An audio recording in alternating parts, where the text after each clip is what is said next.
कृष्ण भगवद गीता का दूसरा अध्याय श्लोक नंबर 69। या निशा सर्वभूतानि तस्या जागृति संयमी यस्या जागृति भूतानि स निशा पश्यतो मुने। इसका हिंदी अर्थ है, संपूर्ण प्राणी को जो रात परमात्मा से विमुक्ता है उसमें संयमी मनुष्य जागता है, और जिसमें सब प्राणी जागते हैं, भोग और संग्रह में लगे रहते हैं, वह तत्व को जानने वाले मुनि को दृष्टि में रात है। व्याख्या: जिनकी इंद्रिय और मन वश में नहीं है, जो भोग में आसक्त हैं, वे सब परमात्मा तत्व की तरफ से सोए हुए हैं। परमात्मा क्या है, तत्व ज्ञान क्या है, हम दुख क्यों पा रहे हैं, संताप जलन क्यों हो रही है, हम जो कुछ कर रहे हैं उसका परिणाम क्या होगा, इस तरफ बिल्कुल ना देखना ही उनकी रात है, इसलिए बिल्कुल अंधेरा है। यहाँ भूता नाम कहने का तात्पर्य है कि जैसे पशु पक्षी आदि दिन भर खाने पीने में लगे रहते हैं, ऐसे ही जो मनुष्य दिन रात खाने पीने में, सुख आराम में, भोगों और संग्रह में, धन कमाने में ही लगे हुए हैं, उन मनुष्यों की गणना भी पशु पक्षी आदि में ही है। कारण है कि परमात्मा तत्व के विमुख रहने से पशु पक्षी आदि में और मनुष्य में कोई अंतर नहीं है, दोनों ही परमात्मा तत्व की तरफ से सोए हुए हैं। हाँ, अगर कोई अंतर है तो वह इतना ही है कि पशु पक्षी आदि में विवेक शक्ति इतनी जागृत नहीं है, इसलिए वे खाने पीने आदि में ही लगे रहते हैं, और मनुष्य में भगवान की कृपा से वह विवेक शक्ति जागृत है, जिससे वह अपना कल्याण कर सकता है, प्राणी मात्र सेवा कर सकता है, परमात्मा तत्व की प्राप्ति कर सकता है, परंतु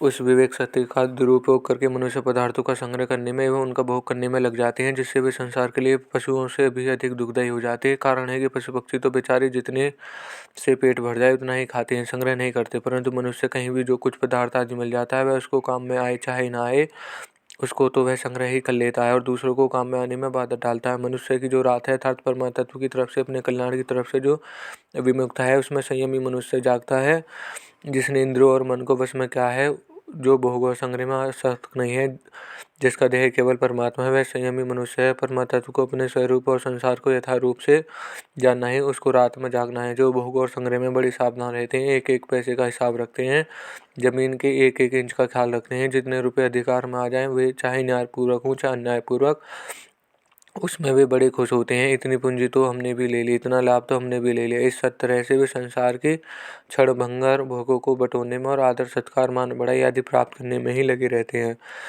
उनमें से बड़े सावधान रहते हैं। यही उन लोगों का जागना है जिस संसार के पदार्थों का भोग और संग्रह करने में मनुष्य अपने को बड़ा बुद्धिमान चतुर मानते हैं और उसी में राजी होते हैं। संसार और परमात्मा को जानने वाले मननशील संयमी मनुष्य दृष्टि वह रात की समान है, बिल्कुल अंधेरा है। जैसे बच्चे खेलते हैं और वे कंकड़ पत्थर कांच के लाल पीले टुकड़ों को लेकर आपस में लड़ते हैं, अगर वह मिल जाता है तो वो राजी होते हैं, मैंने बहुत बड़ा लाभ उठा लिया, और अगर वह नहीं मिलता तो दुखी हो जाते हैं कि मेरी बड़ी हानि हो गई। परंतु जिसके मन में कंकड़ पत्थर आदि का महत्व नहीं है, ऐसा समझदार व्यक्ति समझता है कि इन कंकड़ पत्थरों में मिलने से क्या लाभ हुआ और ना मिलने से क्या हानि हुई।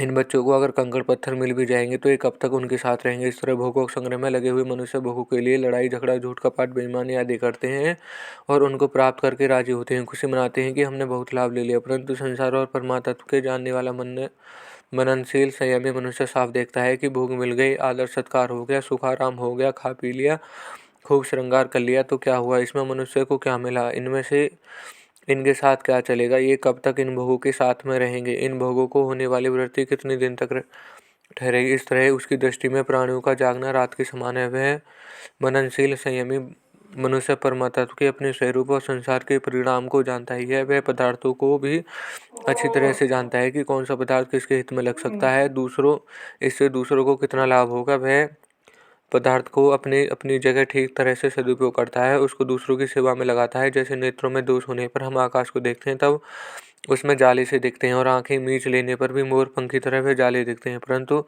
उनके देखने पर ही हमारी बुद्धि में अटल निश्चय रहता है कि आकाश में जाले नहीं है। इसे इंद्रियों और अंतकरण के द्वारा संसार दिखने पर भी मननशील संयमी मनुष्य बुद्धि में वह अटल निश्चय करता है कि वास्तव में संसार नहीं है, केवल पृथ्वी मात्र है। परिशिष्ट भाव: सांसारिक मनुष्य दिन रात भोग और संग्रह में ही लगे रहते हैं, उनको ही महत्व देते हैं, सांसारिक कार्य में बड़ी सावधान और निपुण होते हैं, तरह तरह के कला कौशल सीखते हैं, तरह तरह के आविष्कार करते हैं, लौकिक लिए बड़ी बड़ी तपस्या करते हैं, देवता को उपासना करते हैं, मंत्र जाप करते हैं और आदि आदि, परंतु जीवन मुक्त तत्वज्ञ महापुरुष तथा सच्चे साधकों को दृष्टि में है बिल्कुल रात है, अंधकार है, उसका किन्हीं मात्र भी महत्व नहीं है। कारण है कि उनकी दृष्टि में ब्रह्मलोक तक संपूर्ण संसार विद्यमान है कि नहीं। सांसारिक लोग तो संसार में ही रचे पचे रहते हैं और ऐसा मानते हैं कि जो कुछ है यह वही है, परमार्थ के विषय में उनकी बुद्धि जाती ही नहीं, परंतु परमार्थ की साधक पारमार्थिक विषय के साथ साथ संसार को भी जानते हैं, इसलिए उनके लिए पश्चाते पद दिया गया है। संसारी लोग तो केवल रात को ही देखते हैं, दिन को देखते ही नहीं, पर योगी दिन को भी देखता है और रात को भी है, दोनों में फर्क है। उदाहरण, बालक के केवल बालकपन का ही देखा, जवानी नहीं, पर वृद्ध पुरुष ने वृद्धावस्था के साथ साथ बालकपन भी देखा है और जवानी भी। रुपयों रखने वाला व्यक्ति रुपयों को त्याग नहीं जानता, पर रुपयों का त्याग करने वाला रुपयों को संग्रह भी जानता है और त्याग भी जानता है। यह सिद्धांत है कि संसार में लगा हुआ मनुष्य संसार को नहीं जान सकता, संसार से अलग होकर भी वह संसार को जान सकता है, क्योंकि वास्तव में वह संसार से अलग है। इस तरह परमात्मा तत्व के साथ एक होकर ही मनुष्य परमात्मा तत्व को जान सकता है, क्योंकि वास्तव में वह परमात्मा के साथ एक है। जो है में स्थित है और नहीं है, दोनों का जानता है, पर जो नहीं है में स्थित में वह नहीं को भी यथा रूप से अर्थात नहीं रूप से जान सकता है। फिर वह है को कैसे जानेगा? नहीं जान सकता, उसमें जानने की सामर्थ्य ही नहीं है को जानने वाला तो नहीं मानने वाला साथ विरोध नहीं होता, पर नहीं को मानने वाला है कि जानने वालों के साथ विरोध होता है। यह श्लोक यहीं समाप्त होता है। धन्यवाद।